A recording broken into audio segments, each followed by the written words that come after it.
I am Dinal Patel, Assistant Professor, SMC of Dairy Science, Anand. I am one of the content writer of paper number 13, Food Additives, module number 21, that is raising agent, glazing agent, and a sequestrant in a food industry. As we all know, the raising agent is also known as a leavening agent.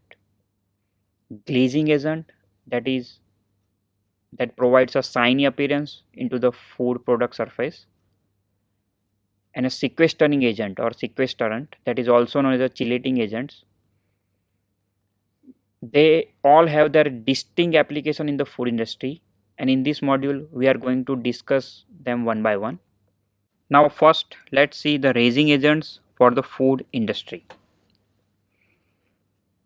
The raising or a leavening agent is a substance used to produce or stimulate a production of carbon dioxide in a baked goods in order to impart a light texture that includes yeast, yeast foods, and calcium salts.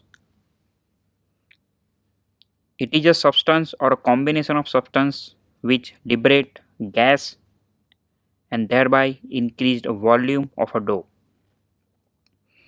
The different raising agents are discussed here. The first raising agent is calcium carbonate. It is used as a color also. It's a source of carbon dioxide in a raising agent, an anti-caking agent, and a source of calcium and a texturizing agent in a chewing gum. The calcium carbonate is used in a chewing gum and in a bread. The next is magnesium phosphate.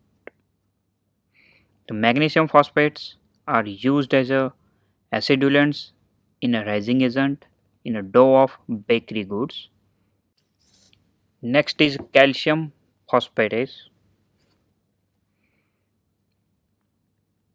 Monocalcium phosphate is used as a raising agent when a rapid reaction with sodium bicarbonate is required. A dicalcium phosphate is available in a both dihydrate and anhydrous form. The dihydrate is used as a raising agent in a combination with other phosphate and sodium bicarbonate. It is used in a product that required a baking time in excess of 30 minutes and in a combination with faster acting raising agents when it provides last minute expansion of a cake batter just before the batter sets. The next is ethyl cellulose. Ethyl cellulose can be used as a bulking agent and a raising agent. Ethyl cellulose polymers bring binding, film forming, and flavor fixative benefits to the food products. It also helps a flavor last longer. It is used in food supplements and encapsulated flavorings. The next is sodium carbonate. That includes both sodium carbonate as well as the sodium bicarbonate. The sodium bicarbonate does decompose thermally and can be used alone as a raising agent. The bicarbonate is generally generating a carbon dioxide by the action of heat at a temperature even low as a 60 degrees centigrade. A sodium carbonate is used as a raising agent in a cakes in a combination with, for example, sodium aluminum phosphate. The carbonates are used in a wide range of baked goods, including the pastries, cakes, waffles, cookies, and scones. The sodium bicarbonate is well known as a baking soda, a baking powder. It is the leavening agent produced by mixing a baking soda and an acid salt. A flour or a starch is added to stabilize the mixture and to standardize it such that at least 10% of carbon dioxide is released upon the heating. The next is potassium carbonates. The potassium carbonate can also be used in a baking powder to generate a carbon dioxide by mixing it with an acidic material such as tartaric acid and a disodium phosphate. The tricarbonate is also used alone, generating a carbon dioxide by the action of heat at temperature around 60 degrees centigrade. The potassium carbonate are used as a raising agent where it is necessary to restrict the amount of sodium or enhance the potassium in the product. Such product very well used for a hypertensive person.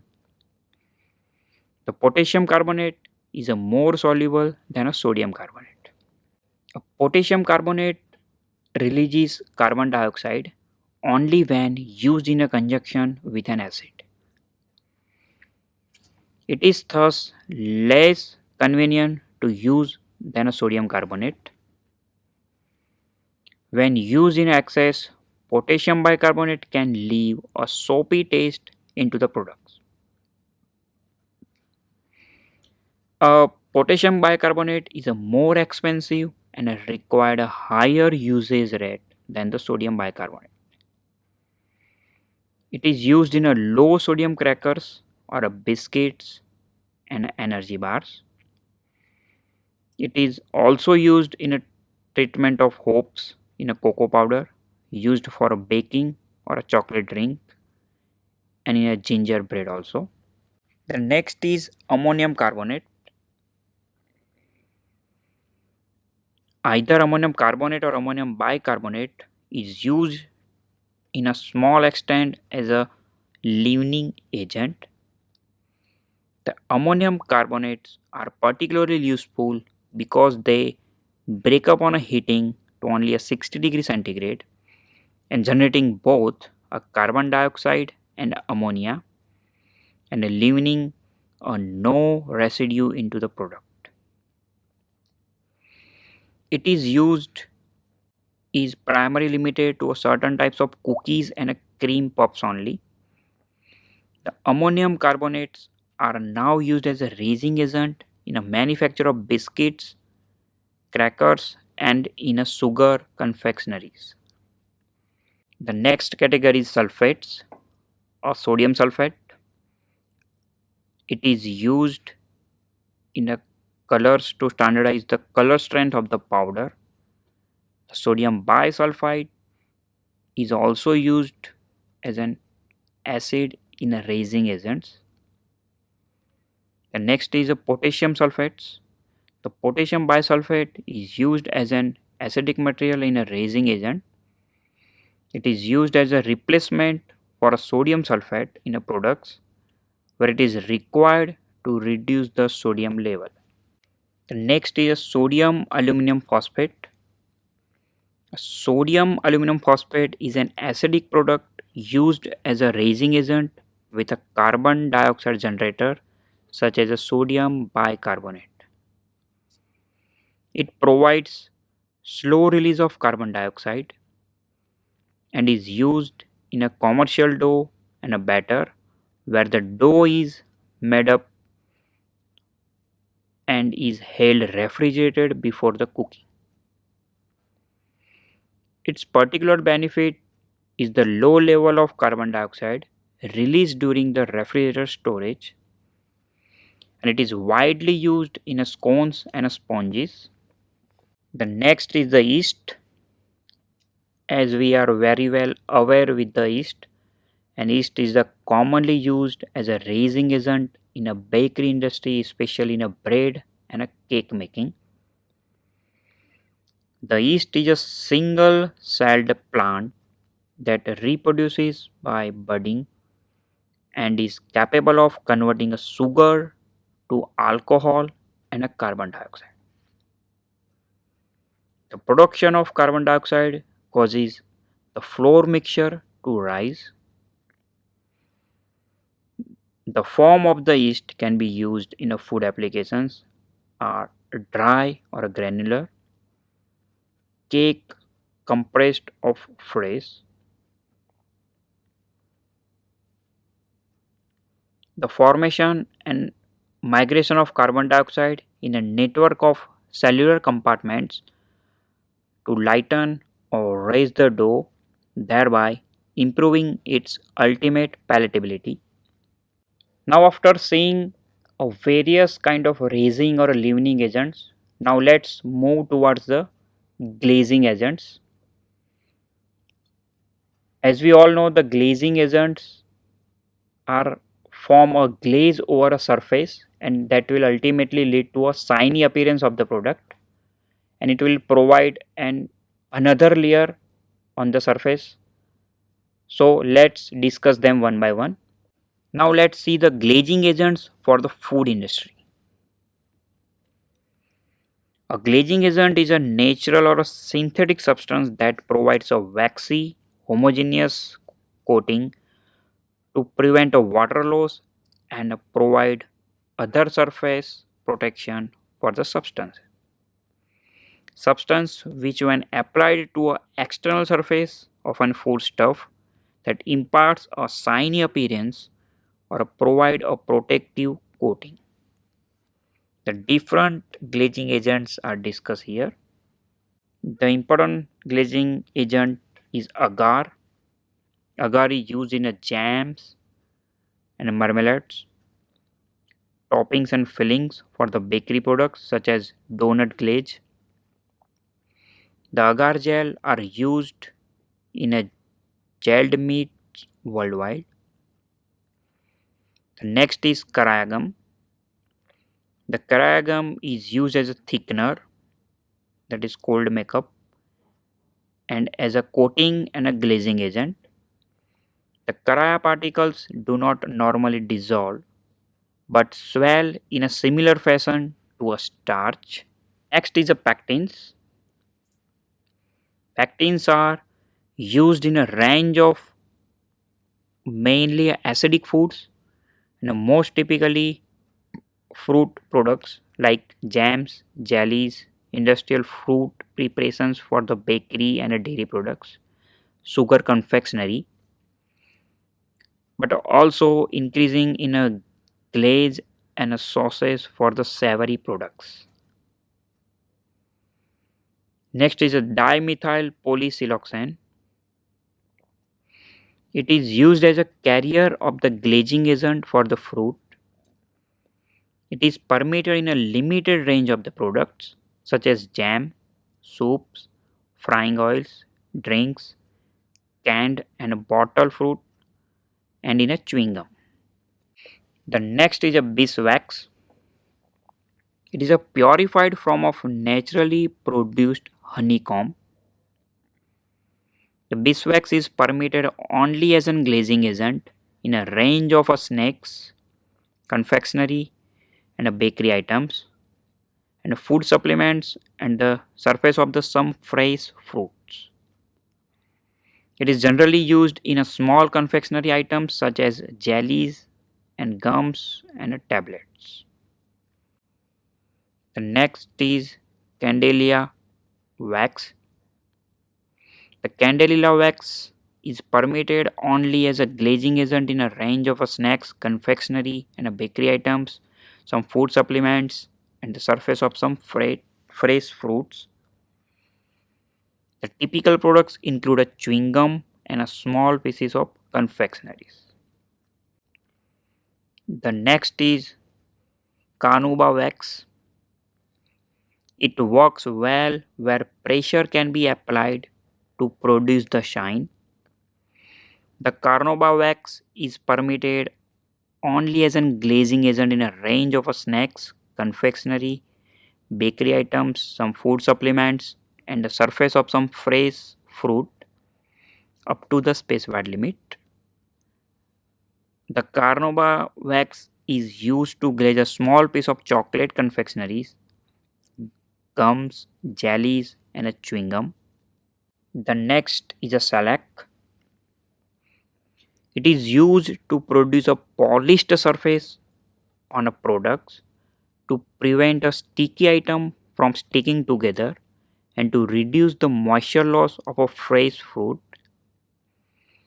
The shellac is insoluble but dispersible in a water and provides high gloss without the need for pressure. It can be used in a combination with other glazing agents. The shellac is permitted only as an glazing agent in a range of snacks, confectionery, bakery items, some food supplements, and the surface of the fruit, some fresh fruit. The shellac is used on a small coated pieces such as chocolate and a flavor coated confectionaries, biscuit, and a gums. Next is hydrogenated polyethylene. It is permitted as a glazing agent for a limited number of foodstuffs, specifically namely sugar confectionery and dried fruits. The another glazing agent is oxidized polyethylene wax. It is used to provide a protective coating to a fresh fruit to reduce the moisture loss during the storage. During the washing process, fruit tends to lose some of its natural wax, and a glazing agent such as oxidized polyethylene wax are used to replace it. The wax is sprayed on as a very small droplet size emulsion. The next is pullulan, which is used as a glazing agent for a coating of the food supplements that are in a capsule or a tablet form and breathe freshening microsweets in a film form. The next category of additives is a sequesterants for the food industry. A sequestering agents, also known as the chelates, are combined with a polyvalent metal ion to form a soluble metal complex to improve the quality and stability of the product as a free metallic ion promote oxidation of food. They are used in various aspects of the food production and processing, chiefly to obviate undesirable property of metal ions without the necessary of precipitating or removing these ions from the solution. The different sequestering agents are discussed here. Citric acid, its a primary function in a food are as an acid, acidity regulator, antioxidant, and a sequester. It is a powerful sequestering agent binding metal ions that are responsible for the onset of the rancidity. In a dilute solution, citric acid reduces the discoloration and spoilage of cut fruits, vegetables, and sulphates. It helps prevent a rancidity in a fat and aids the degumming of the vegetable oils.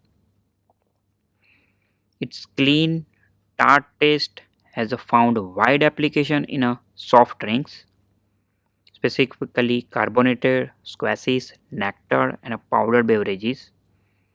It is also applied in sugar confectionaries, jam jellies, preserves, soups, and sausages. The next is a phosphoric acid. The dimethyl phosphates are used for their ability to enhance the water binding in a meat and a dairy products, preventing water loss and a shrinkage during the cooking and storage. They are also used to stabilize milk products such as evaporated milk against protein coagulation and gelling, but also to increase the rate of gelling in a instant pudding and cheesecakes. They are powerful sequestrant of calcium in a water and are used as such to prevent flocculation of milk protein during rehydration in hard water of milk-based powders. Next is metatartaric acid. It is also known as a glyceric acid. A metatartaric acid is used as a sequestrant to prevent a deposition of cream of tartar, that is monopotassium tartrate, and a calcium tartar in a wine during storage. The metatartaric acid is permitted only in a wine and made wine up to 100 mg per liter. It is delicate and should be kept in a tight closed packages. The next is the EDTA, that is very popular, and it is ethylene diamine tetra-acetic acid. The EDTA is the most commonly used sequestering agent or a metal complexing agent used in a food industry. It retards the discoloration of dried banana, beans, chickpeas, canned clams, pecan pie filling, frozen potatoes, and a canned shrimp. This compound improves flavor retention in a canned carbonated beverages, salad dressings, mayonnaise, margarine, and sauces. Retard the struvite formation in a canned crab meat and shrimp, and protect against rancidity in dressings, mayonnaise, sauces, and sandwich spreads. Next is calcium disodium EDTA. The calcium disodium EDTA is used to sequester a small quantity of the metal ion present in a raw materials or a processed water. These metals tends to catalyze degradation reactions such as those leading to rancidity, and their removal increases the stability of the product during the storage and extends the shelf life of the product. The calcium disodium EDTA is permitted only in a number of canned and bottle products, in spreadable fats and emulsified sauces with individual maxima specified in each cases. Widely applicable in a catering sauces and a salad dressings. Next is a sorbitol.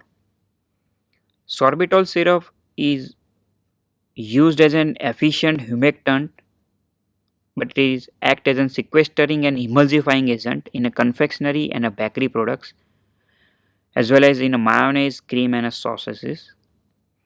The typical products include a sugar-free confectionery products such as chewing gum, compressed tablet, hard-boiled, soft and a chewy candies, and a chocolate, a bakery products, and a fish and a surimi products. The next is erythritol. It can be used as an sweeteners. It can act as an flavor enhancer, carrier, humectant, stabilizer, thickener, bulking agent, and of course, it's a sequester. The typical products include a confectionery, desserts, food supplements, liquors, etc. The next is a triethyl citrate. The triethyl citrate is used to increase the rate at which rehydrated egg white powder form a stable form. It can also be used as an anti-foaming agent, stabilizer, or a carrier solvent above the sequestering agent. Now let's see how these food additives are permitted in a food products in India according to Food Safety Standards Authority of India. First of all, let's see the raising or a leavening agents. Generally, a raising and leavening agents are only permitted in a bread, biscuits, cakes, and pastries. The leavening agent like baking powder and ammonium bicarbonate are permitted at the level of GMP, that is good manufacturing practices. The ammonium carbonate is permitted in a bread and a biscuit up to the 5000 ppm maximum, while in case of cake and pastries it is limited to 500 ppm. The next is a glazing agents. Few of the glazing agents like shella, beeswax that is white or a yellow, candida wax, gum arabic and a pectin are permitted in a chocolates only, and that is up to a GMP level. The next is a sequestering agents. The sodium hexametaphosphate is permitted under the category of sequestering agent in a various food applications like carbonated fruit beverages or a fruit drink, carbonated water or a cold drink, a nectar, thermally processed fruit beverages, fruit drinks or a ready to serve fruit beverages, and it is permitted up to the level of 1000 ppm. So by this module we can come across the different types of raising or a leavening agent or a glazing agent, as well as the sequesterants with their probable application in a food system. We also discuss about their permeability in the different food products specifically mentioned by the Food Safety Standards Authority of India. Thank you.